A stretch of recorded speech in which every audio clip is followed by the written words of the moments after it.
People I really trust and believe in have been saying that like building community, building these relationships, building these networks is an important part of like surviving and helping each other survive the rise of fascism. Creating spaces that are explicitly political, explicitly progressive. I think being really clear what our politics are is really important.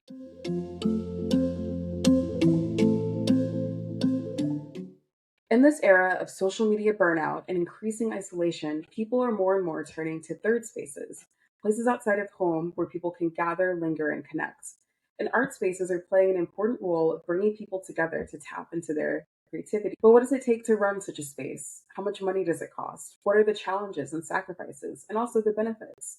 Today, I connected with a longtime friend of the Art Rebellion, Rachel Wallis, a community taught textile artist based in Columbus, Ohio. Last year, Rachel opened Craft Raccoon, a local creative reuse store and community space that also offers events such as Tendon Midnights and a book club focused on the intersection of art and resistance.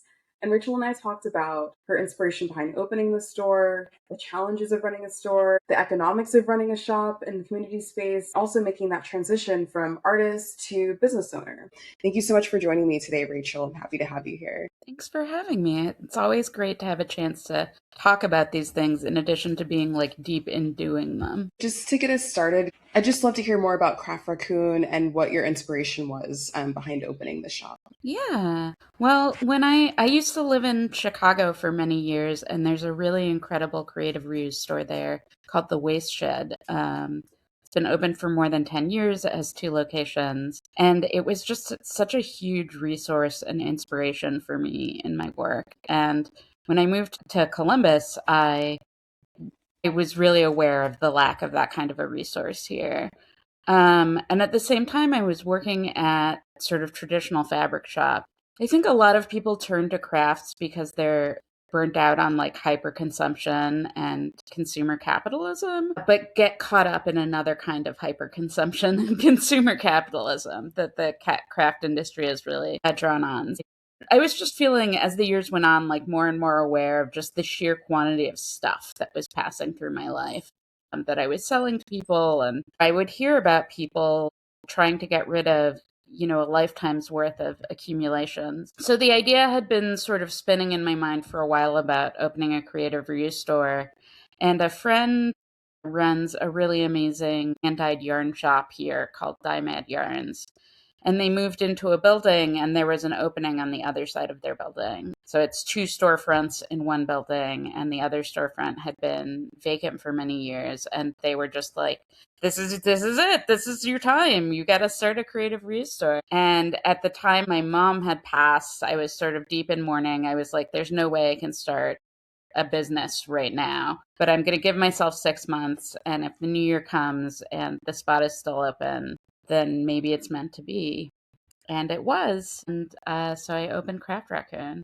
So it was a lot of things just really sort of coming together at the same moment, like the right space and the right people and a lot of really great support in the community. I'm curious how you manage the logistics, what goes into renting and I don't even know all the business side, the red tape side of things, but would love to just hear more about that. Well, having Kelly is my friend who owns the yarn shop, and they've been running for, I think, 7 years at this point. They were such a great help, not only in like helping walk me through the steps of like, how do you start a business, but also being like, I had absolutely no idea what I was doing when I got started. I still have no idea what I'm doing, and that's okay. And we can just make it up as we go along. Every business venture is unique in that way. One of the things that we were dealing with is that the landlords were really particular. They weren't like jumping at getting a new tenant in. They were looking for the right tenant, and so there was a lot of time was spent convincing them that this was a viable business opportunity and then to rent to me.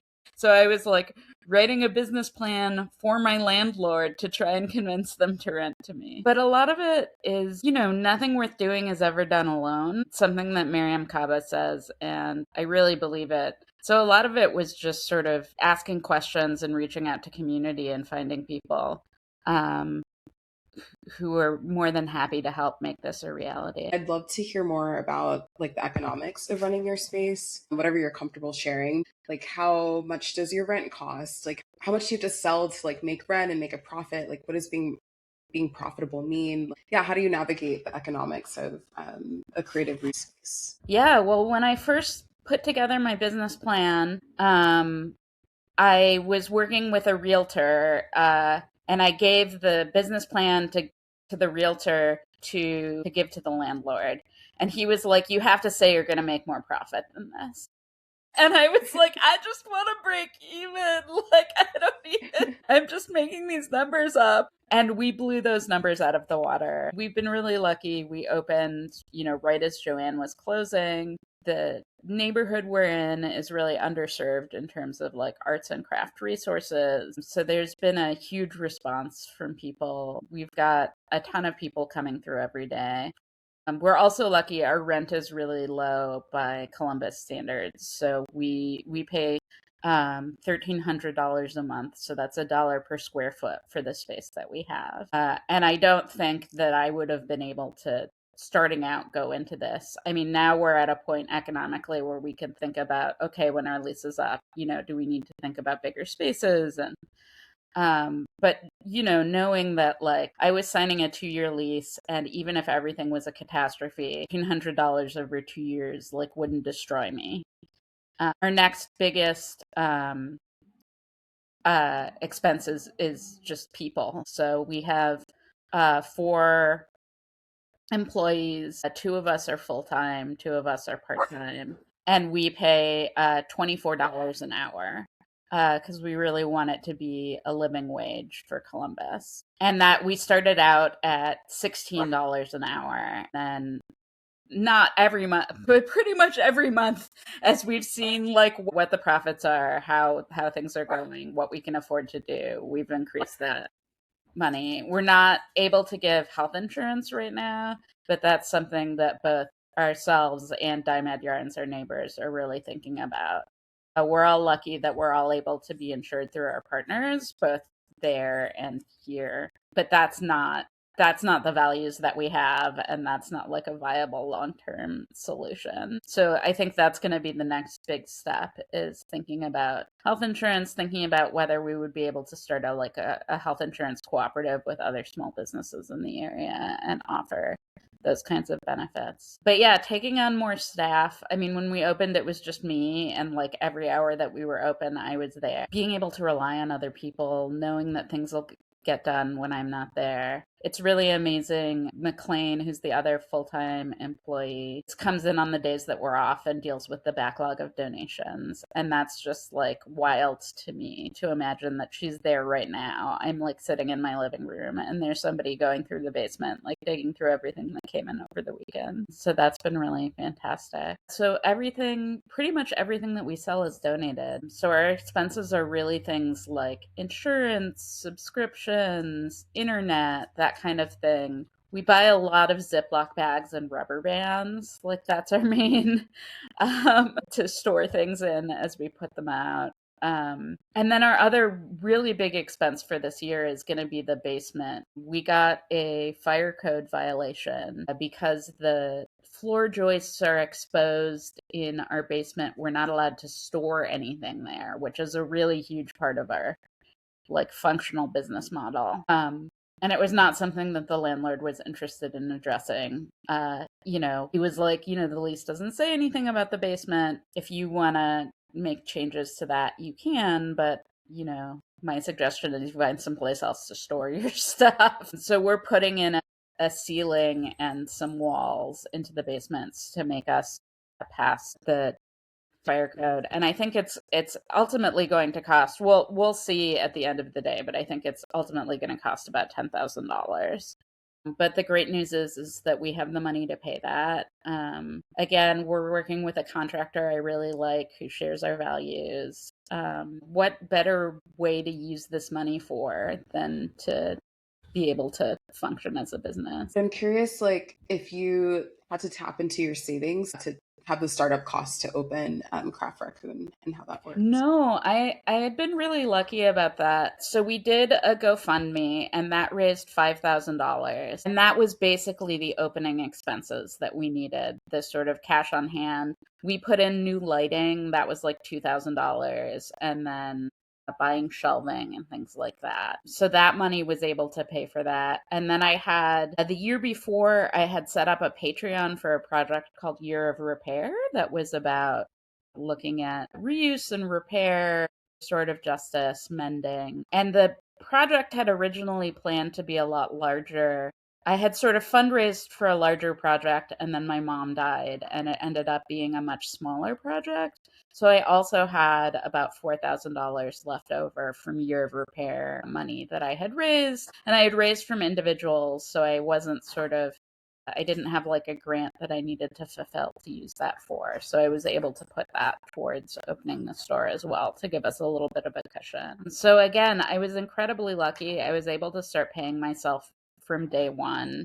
I didn't need to go into my savings to be able to do this. But I have a partner who is a college professor who has a stable, well paying job. So I was also in this situation where, like, I knew that if I didn't earn money for like the first 6 months that we were doing this, we would be okay. So that sort of financial stability gave me the ability to like jump into this without really knowing what the outcome was going to be. I'd love to hear you kind of speak to like being an artist. I think a lot of artists are like, the business side is beyond me, or like maybe it feels really intimidating. So being an artist who's also jumping into this space as a business owner as well, like kind of what that feels like and how you've had to navigate that. I thought that this would fit really well with my art practice. I was like, oh, I can move my studio. You know, there's a whole studio there. I'm going to be there all the time. I can fit my studio work into, when people aren't in the business. And I think two things have really happened. One, the business is way more successful than we ever imagined it would be. So I'm just like really busy. There's no time to sort of make in the studio except for like little bits and pieces here and there. And then the other is that running a business has really taken up my entire brain. I keep saying that I'm in a creative slump, and the wonderful people around me are like, you were in the middle of a really great creative process. You were building a thing. It's not the art that you've made in the past, but that doesn't mean that you're not creating. But I found it really hard to work on my own personal practice because like my whole being is focused on, I guess it's like having a new baby or something. Yeah. Like I'm trying to keep this tiny creature alive and there's no time left over to like dream and experiment. So I'm really working right now on sort of strategies to get making back into my life because I think it's really important to my sort of well-being to also have a personal practice. And I long term I want to be able to do both things. And you've been open, has it been about 8 months or? Yeah, 8 months. Yeah, what kind of impact have you seen locally or on the community so far? We've got a lot of regulars, and that is wonderful. So we've been open long enough that people are able to come back in and be like, I bought stuff that I used to make the decorations for my wedding, which like Oh, blows me wow. away. Or, getting to see clothes people have worn. Somebody came in just the other day wearing a cardigan that they had made and was like, this is my sobriety sweater. I worked on it the entire time I was in rehab and I just graduated this week. And I just wanted you to see like the thing that I made with materials I got here. So that's really spectacular. We're really working to reinvest in communities. So we're able to see the fruits of that labor sort of come back as well. We have a monthly protest banner workshop, and all of the proceeds from that go to fund the Abortion Fund of Ohio. And so we've been able to donate over $1,000 to them so far. And we've been able to hold space for like adults with disabilities to come in and work on crafts, or a food drive or drives for craft materials for immigrant kids who are stuck inside during the ice raids that have been going on recently. And there is a real community of people who like come to Mending Night, who come to book club, who have met each other through the shop, who are building friendships, who are building collaborations. So that's been really exciting to see. When I first interviewed you, you said that you were an abolitionist quilter. So I was also kind of curious how your personal politic and progressive politics kind of play into how you run Craft Raccoon and how you build your business. Yeah, we're thinking a lot about that. So part of it is like, although we're still structured as an LLC, I am the owner of Craft Raccoon. Like technically, it all belongs to me. It doesn't feel like it belongs to me. So we're trying to work on structures to make sure that we're accountable to the community. We have a board, we have bylaws, we have a mission statement. Our goal is to reinvest profits back into the community. Everyone who works there earns the same wage, including me. So really trying to make it an egalitarian workplace. We're working on developing a worker handbook, an employee handbook that the employees are helping write, the board is helping write, so that everybody has a say in what kind of working environment they want to be a part of. And a part of that is also we're reaching out to restorative justice practitioners in the community to see if we have somebody on hand for conflict resolution so that we have structures in place to like address internal and external conflicts in ways that match our values. So really thinking about those things in the ways that we work. But even thinking about things like, what is our policy on emergencies? Do we call the cops? We do we have a security system that would call the cops? Did we made a choice not to get a security camera because I don't want to be a part of that, and trying to approach those things in a different way. And in some ways it's easier for us because like everything in the shop is donated. Like if someone wants it, that's fine. My concern is that somebody is going to break a window and we're going to have to replace the window. What if that happens? That'll be fine too. But really just trying to think about ways that we can function in line with our values. Um, we're still in the process of trying to figure out. I originally assumed we would file to become a 501(c)(3) nonprofit because that's the model of most creative reuse centers that I've seen, and that's something that feels really comfortable to me. When the business sort of took off and we started being a profitable business, talking to people who were really experienced in this area, they were like, the benefits of becoming a 501(c)(3) are being able to accept cash donations and being able to apply for grants.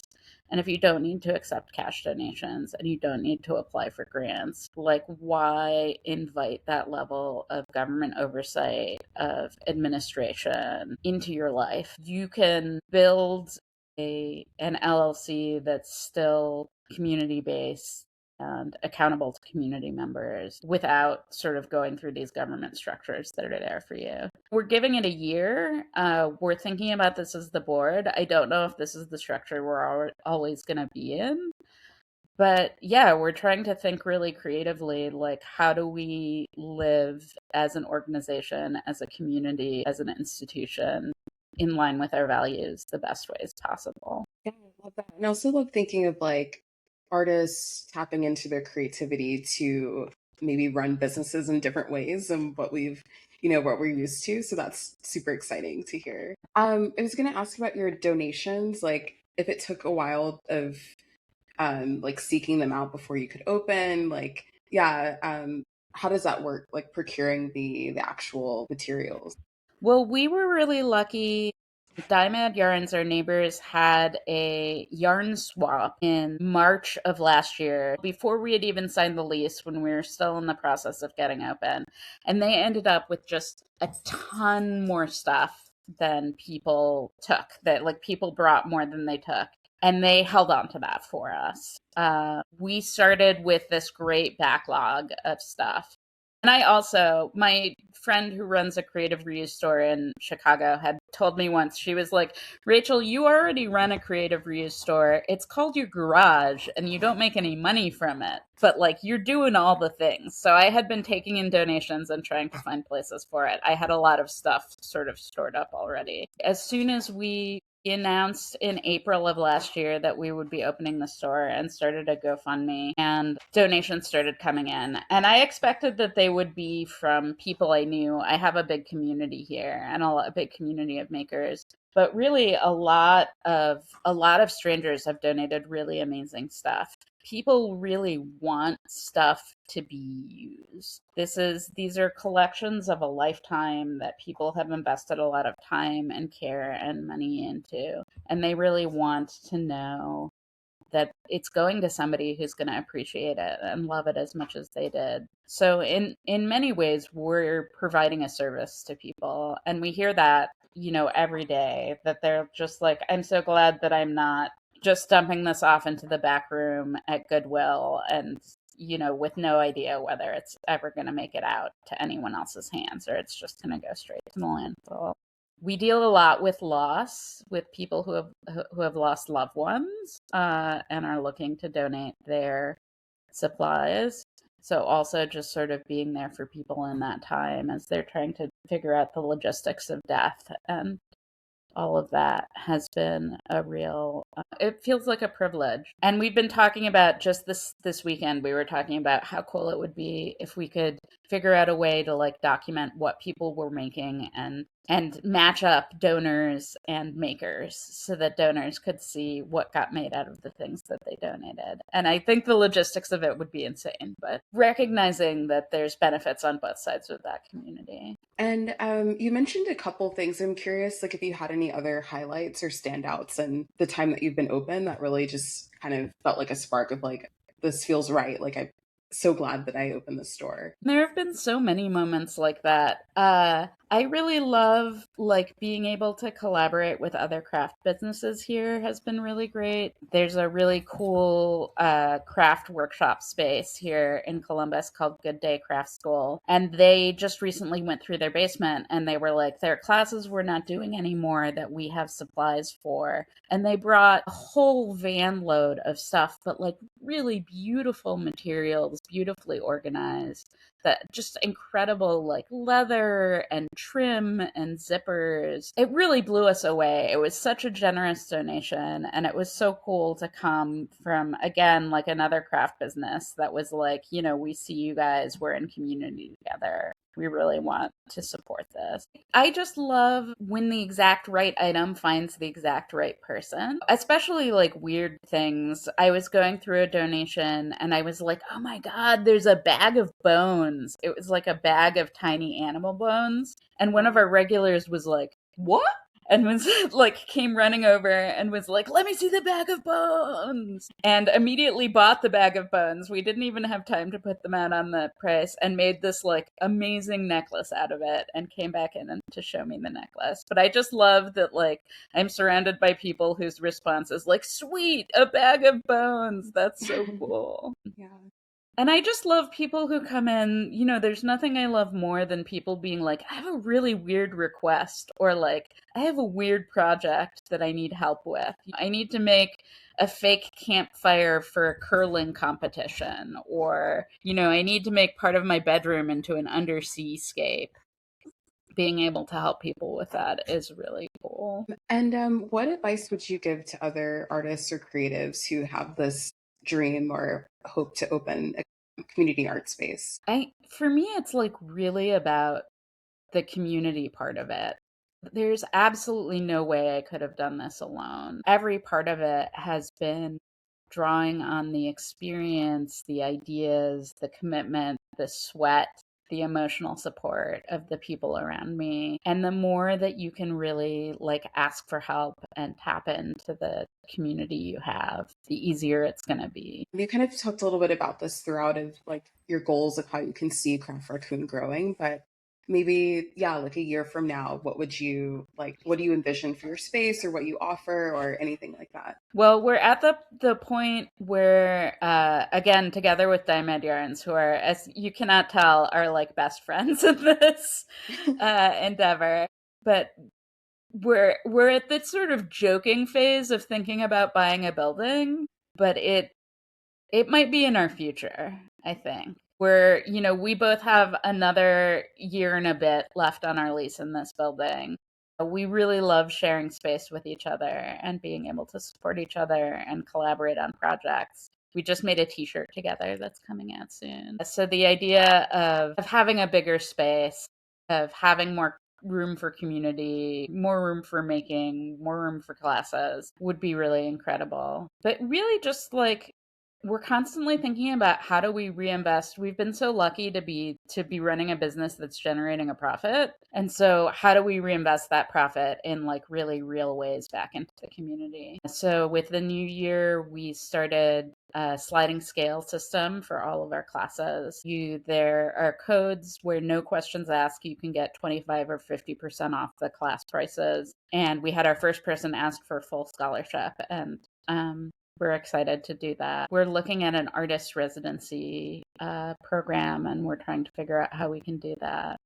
But really trying in material ways to reinvest this abundance in ways that serve the neighborhood that we're in, the city that we're in, the community that we're in, and help grow something that serves a lot of people. I'm curious how you see like third spaces and art spaces, the role of them in this time of like rising authoritarianism and like isolation and all these different things. Like, what is the role of these spaces? I think we're all going back and forth on this, where the scale of the damage and the scale of the horrors is so large that it feels like anything that we do is so tiny in comparison.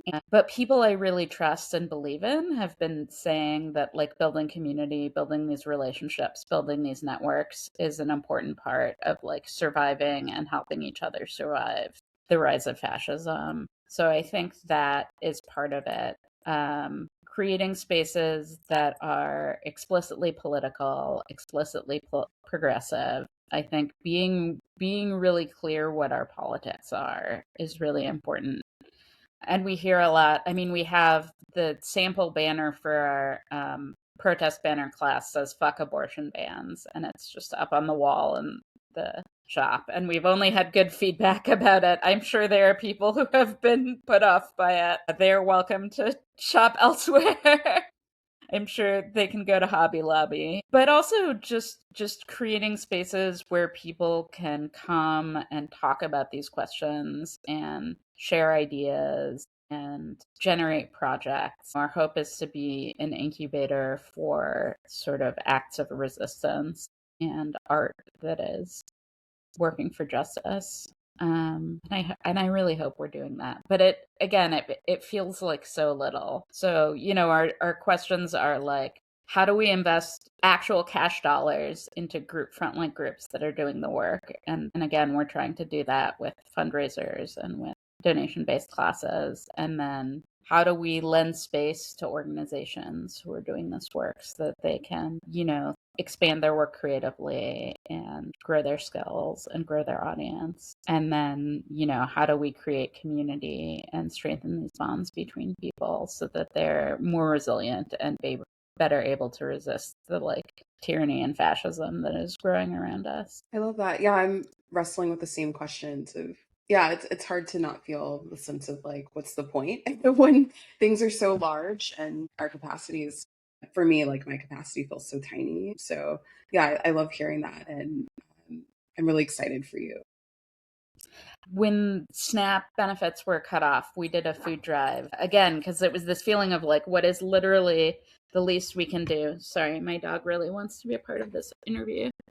And we were amazed at the amount of people who donated food. I was like, who's going to donate food to a craft store? But people really turned out. And the same with, the craft supply drive we did for migrant kids.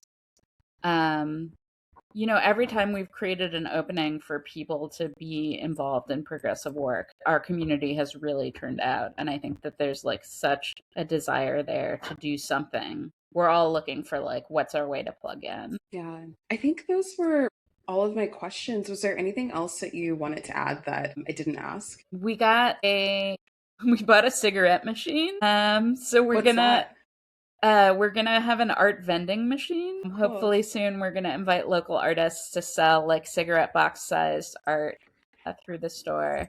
Oh, I guess the one thing that like hasn't worked out in the way I expected to is I really wanted to sell art made by local artists that drew on reused materials. I expected, like, I knew a lot of makers and I expected to be selling my own work there and a lot of other people's work. And we've done a little bit of that, but it hasn't, like, space wise and interest wise, it hasn't really turned out in the way that I expected. So that was the one sort of piece of the store that I had planned on that didn't turn out the way I thought it would. Do you think there's like a reason for that? No. I think everybody is like currently engaged in their own hustle in this particular way, and that's either working for them or they're like working their angles, and like an unknown, untested store that was like, yeah, we can carve out some spots for you to sell your stuff was like not as appealing an offer as I thought it would be. Well, thank you so much. I like appreciate your time and I'm so excited for you.